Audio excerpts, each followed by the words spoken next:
उत्तराखंड के मुख्यमंत्री त्रिवेंद्र सिंह रावत कुंभ से जुड़ी एक अनोखी परंपरा को निभाने 21 जनवरी को प्रयागराज जाएंगे। वहां सभी 13 अखाड़ों को हरिद्वार में 2021 में होने वाले महाकुंभ के लिए आने का न्योता देंगे। निमंत्रण देने के लिए मुख्यमंत्री के साथ नगर विकास मंत्री मदन कौशिक और मुख्य सचिव उत्पल कुमार सिंह भी जाएंगे। शासकीय प्रवक्ता कौशिक के मुताबिक मुख्यमंत्री 21 जनवरी को प्रयागराज में अखाड़ा परिषद और 13 अखाड़ों के महामंडलेश्वरों से मिलेंगे और उन्हें हरिद्वार कुंभ में आने का निमंत्रण देंगे।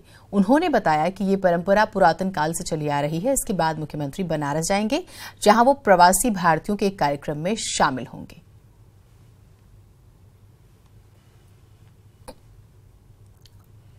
उत्तराखंड के मुख्यमंत्री त्रिवेंद्र सिंह रावत कुंभ से जुड़ी एक अनोखी परंपरा को निभाएंगे, जैसे कि हमने आपको शुरुआत में भी जानकारी दी। और वहां सभी 13 अखाड़ों को हरिद्वार में 2021 में होने वाले महाकुंभ के लिए न्योता देंगे। साथ ही हल्द्वानी मेडिकल कॉलेज में प्रदेश का पहला कैंसर शोध संस्थान खोला जाएगा। केंद्र सरकार की मंजूरी मिलने के बाद प्रदेश सरकार ने इसके लिए कवायद शुरू कर दी। केंद्र कैंसर शोध संस्थान के लिए 200 करोड़ रुपए की वित्तीय सहायता भी देगा। वहीं प्रदेश सरकार भी संस्थान के लिए अपने संसाधनों से बजट का प्रावधान करेगी। संस्थान में 150 पद सृजित करने के लिए जल्द ही कैबिनेट में प्रस्ताव लाया जाएगा। हल्द्वानी मेडिकल कॉलेज में सुपर स्पेशलिटी सेवाएं शुरू करने के साथ ही सरकार कैंसर शोध संस्थान भी स्थापित करने जा रही है। खबर हल्द्वानी से है। फॉरेस्ट गार्ड की संदिग्ध हालत में मौत हुई है। कमरे में ही मृत मिला गार्ड का शव। रामनगर के देचौरी रेंज में तैनात था कर्मचारी। तो फॉरेस्ट गार्ड की संदिग्ध हालत में मौत हो गई है और कमरे में ही मिला है वो अपने। लेकिन अब सवाल कि क्या एक नेचुरल डेथ है या फिर मर्डर है, और अगर ऐसा है तो इन्वेस्टिगेशन उसी दिशा में होनी भी चाहिए, जिससे कि चीजें साफ हो पाए। कमरे में ही मृत मिला है गार्ड। रामनगर के देचौरी रेंज में ये तैनात था, यहां अपनी सेवाएं दे रहा था। शैलेंद्र हमारे साथ, हमारे सहयोगी जुड़े हुए हैं। शैलेंद्र, क्या कुछ पूरी खबर है? देखिए, ये जो फॉरेस्ट की रेंज है रामनगर की ये डिवीजन कहलाती है और वहीं पर ये वनकर्मी तैनात था और रात में सोया हुआ था जी। तो सुबह कर्मचारियों ने देखा ये नहीं समय पर ड्यूटी पर आए, तो चेक किया गया इनके कमरे में, क्योंकि ये रेंज ऑफिस में ही जो इनका कमरा था वहीं पर रहते थे।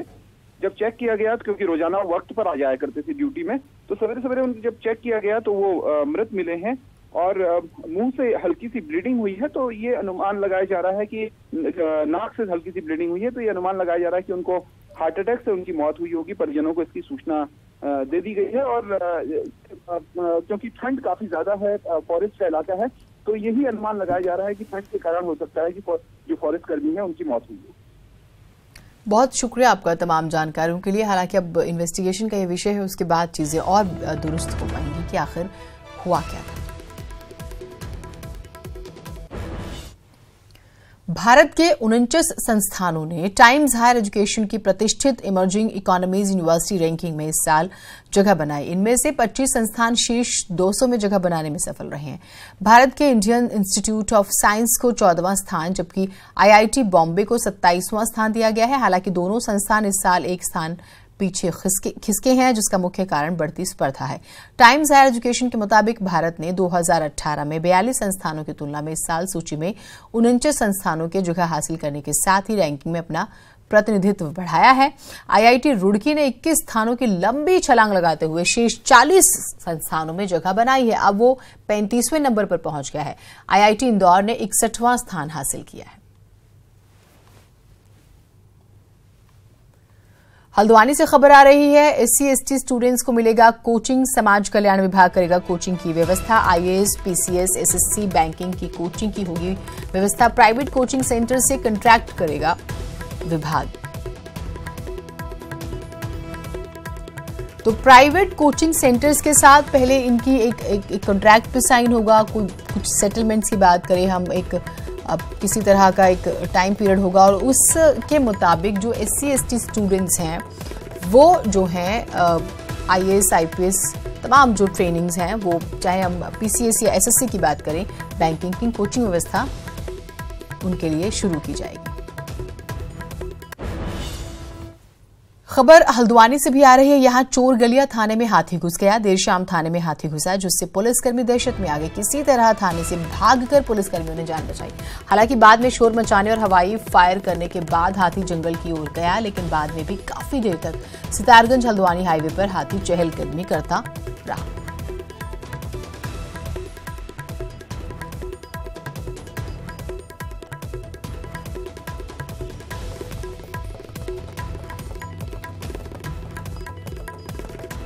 तो ये तस्वीर हम आपको दिखा रहे हैं। हाईवे पर हाथी चहलकदमी कर रहा है और थाने में भी हाथी घुसा और पुलिस कर्मियों को अपनी जान बचाने के लिए एफर्ट्स करने पड़े।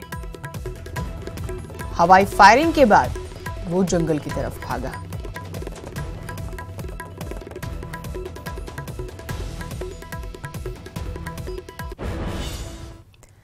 बात करेंगे हल्द्वानी की, जहां खनन माफिया के हौसले बुलंद नजर आ रहे हैं। खनन माफिया ने वन कर्मचारियों को घेरकर बुरी तरह से पीटा है। घटना हल्द्वानी वन प्रभाग के छकाता रेंज की है। यहां गोलापाल के नया गांव में कई घंटों तक वन विभाग के एसओजी टीम को बंधक बनाकर रखा गया। यहां सूखी नदी में लगातार अवैध खनन हो रहा है और यहां अवैध खनन पर छापेमारी के लिए वन विभाग की टीम गई थी, लेकिन फॉरेस्ट टीम को बंधक बनाकर पीटा गया। हालांकि बाद में पुलिस के पहुंचने पर वन कर्मियों को छुड़ाया गया।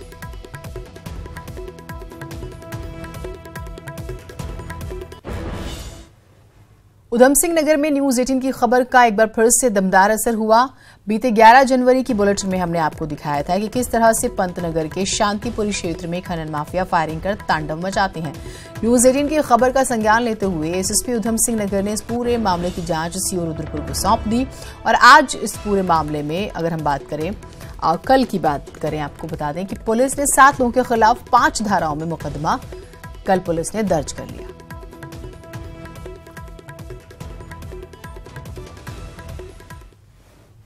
में 3 तारीख को एक घटना घटित हुई थी।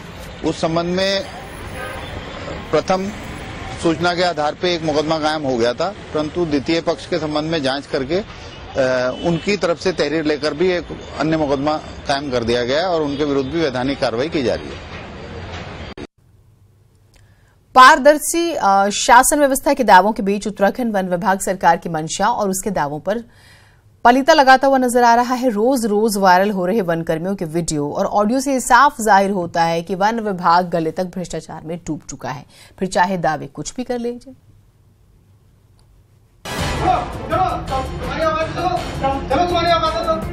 सबसे पहले तराईपुरी वन विभाग से वायरल हुए इस वीडियो को देखिए। मामला अवैध खनन के ट्रकों पर कार्रवाई करने का है। तराईपुरी वन विभाग के अंतर्गत गौला रेंज में अवैध खनन को रोकने के लिए वन विभाग की तरफ से 3 टीमें बनाई गई हैं। एक टीम ने जब खनन से लदे ट्रकों को छोड़ा तो दूसरी टीम ने उनकी धरपकड़ कर ली, क्योंकि ये अवैध खनन से लदे हुए थे। यही बात फॉरेस्ट गार्ड को नागवार गुजरी और सरकारी ऑफिस अखाड़ा बन गया।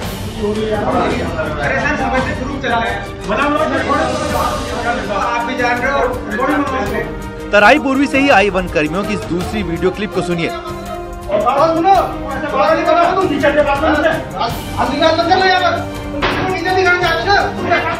जिसमें खनन माफिया से तय किया जा रहा है कि उन्हें किस वक्त अपने ट्रक चेक पोस्ट से गुजारने हैं ताकि चेकिंग न हो।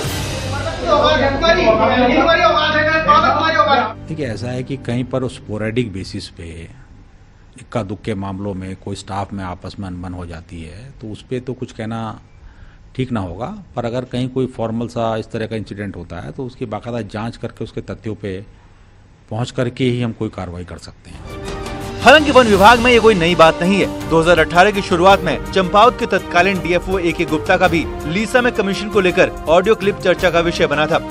मगर आज फर्क सिर्फ इतना है कि अब खुल्लम खुल्ला लेन देन के लिए दंगल हो रहा है, जो साफ दिखाता है कि जंगलात में कैसे जंगल राज फैला हुआ है। देहरादून से न्यूज 18 के लिए सुनील नवप्रभात की रिपोर्ट। अगली खबर भी देहरादून से ही है। युवक की सड़क दुर्घटना में मौत हो गई है। दूसरे युवक की हालत गंभीर है, उपचार जारी है। हिरासत में टक्कर मारने वाला वैन चालक प्रेमनगर थाना क्षेत्र का ये मामला है। दरअसल देहरादून की हम बात कर रहे हैं, जहां पर एक सड़क हादसा होता है और एक युवक की मौत हो जाती है और दूसरा जख्मी है। और जो वाहन चालक था जिसने वाहन को टक्कर मारी वो पुलिस कस्टडी में है। श्रीनगर गढ़वाल एनआईटी कैंपस में देरी का मामला। 23 जनवरी से अनिश्चितकालीन धरना होगा शुरू। 30 जनवरी को प्रगतिशील जनमंच का संकल्प महारैली है। 9 वर्षों में भी निर्माण कार्य शुरू नहीं होने पर जनाक्रोश। कॉलेज की समस्याओं का निराकरण न होना भी मुद्दा।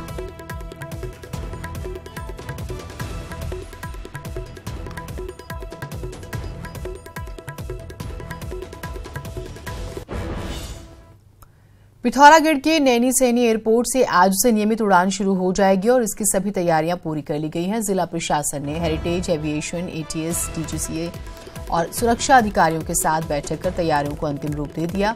हेरिटेज एविएशन का 9 सीटर जहाज देहरादून से सुबह 9:30 पर चलेगा और 50 मिनट के हवाई सफर के बाद नैनी सैनी पहुंचेगा। इसके बाद पिथौरागढ़ से पंतनगर के लिए 10:40 पर जहाज उड़ान भरेगा।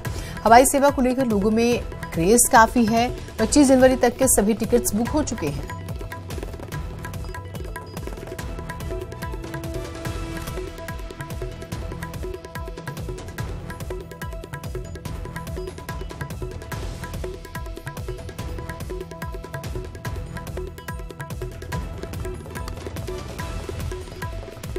तो 25 तारीख तक के तमाम टिकट्स जो हैं बुक हो चुके हैं।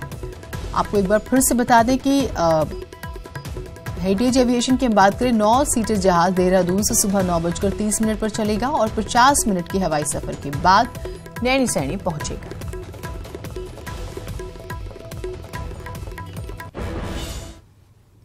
खबर पौड़ी गढ़वाल से है। छात्रा को जिंदा जलाने का मामला। आरोपी टैक्सी चालक की न्यायिक हिरासत पर सुनवाई। जिला एवं सत्र न्यायालय पौड़ी में आज होगी सुनवाई। 17 दिसंबर को कोर्ट ने न्यायिक हिरासत में भेजा था जेल। न्यायिक अभिरक्षा में पौड़ी की खांडियो सैण जेल में है आरोपी। छात्रा की इलाज के दौरान हो चुकी है मौत।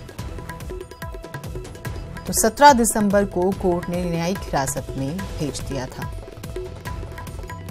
आज सुनवाई होगी और सख्त सजा की मांग तो खैर हो ही रही है। जिस तरह का कुकृत्य इस युवक ने किया, आरोप है जो इस पर।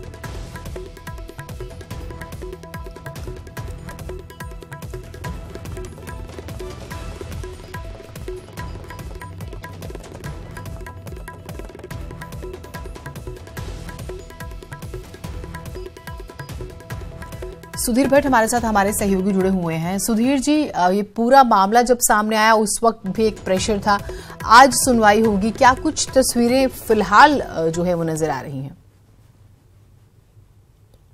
सुधीर जी, अगर आप मेरी आवाज सुन पा रहे हैं तो प्रश्न ये है कि जब ये पूरा मामला सामने आया था तो भी एक दबाव था कि सख्त सजा होनी चाहिए, जिस तरह का गंभीर आरोप इस युवक पर है, और आज की तस्वीर भी हम समझना चाहेंगे। देखिए जीनत, इस पूरी घटना के बाद से ही लगातार इस बात को लेकर ये दबाव रहा है और ये मांग उठती रही है कि इस ऐसे मामलों को निपटने के लिए और ऐसे मामले ना हो, इसके लिए ये बहुत जरूरी है कि सख्त से सख्त सजा दी जाए और समय पर जो है इस पूरे मामले को निपटाया भी जाए, ऐसे मामलों को अंजाम तक पहुंचाया जाए, जिससे कि किसी और को कोई और इस तरह की घटनाओं को अंजाम न दे सके। और यही वजह है कि लगातार इस घटना के बाद से एक हर जगह से इस बात पर दबाव बढ़ता रहा। युवाओं ने कैंडल मार्च हो या फिर प्रदर्शन हो, उसके माध्यम से भी इस बात की कोशिश की। चिन्हत, बहुत शुक्रिया आपका तमाम जानकारियों के लिए। तो प्रेशर हर तरफ से है और इस खबर पर हमारी नजर बनी रहेगी कि आखिर क्या कुछ आज कोर्ट में बातें सामने आती हैं।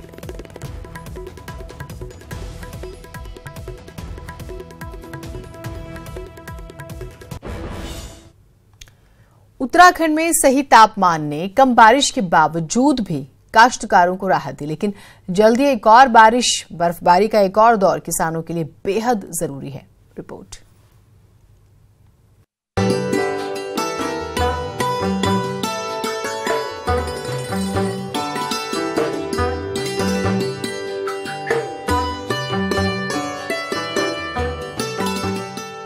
इस बार पहाड़ों में सर्दियों के मौसम की बरसात बेहद कम हुई है, लेकिन ऊंचाई वाले इलाकों में हुई बर्फबारी ने तापमान को सामान्य रखा। जो हमारी बर्फबारी हुई है वो मतलब ठीक है, उसमें हम प्लांटेशन भी कर सकते हैं। जो आगे के हमारे फल बनेंगे उसमें भी अच्छा उसमें होगा। वैसे कम बरसात और बर्फबारी का ज्यादा असर अभी तक बागवानी पर देखने को नहीं मिला। इसकी वजह पोस्ट मानसून की बरसात है, जिसने कमी को थोड़ा पूरा किया है। 20 से लेके करीब 25 तक जो है रेनफॉल एक्टिविटी है, स्कैटर्ड से लेके मैनी प्लेसेस तक 22, 23, 24 में जो दिख रही है, वो स्पेल की संभावना ठीक ठाक लग रही है कि वो चीज़ों मिलेगी। तो ये मिल जाएगा तो फिर काफी जो है उसमें फिर से फसल को जो है ग्रोथ में वो बहुत अच्छा कर देगा। इस मौसम की बरसात बागवानी के लिए बेहद जरूरी होती है। मौसम विभाग के अनुमान के अनुसार मौसम में आने वाला बदलाव किसानों के लिए अच्छी खबर है। देहरादून से न्यूज़ 18 के लिए रॉबिन सिंह चौहान की रिपोर्ट।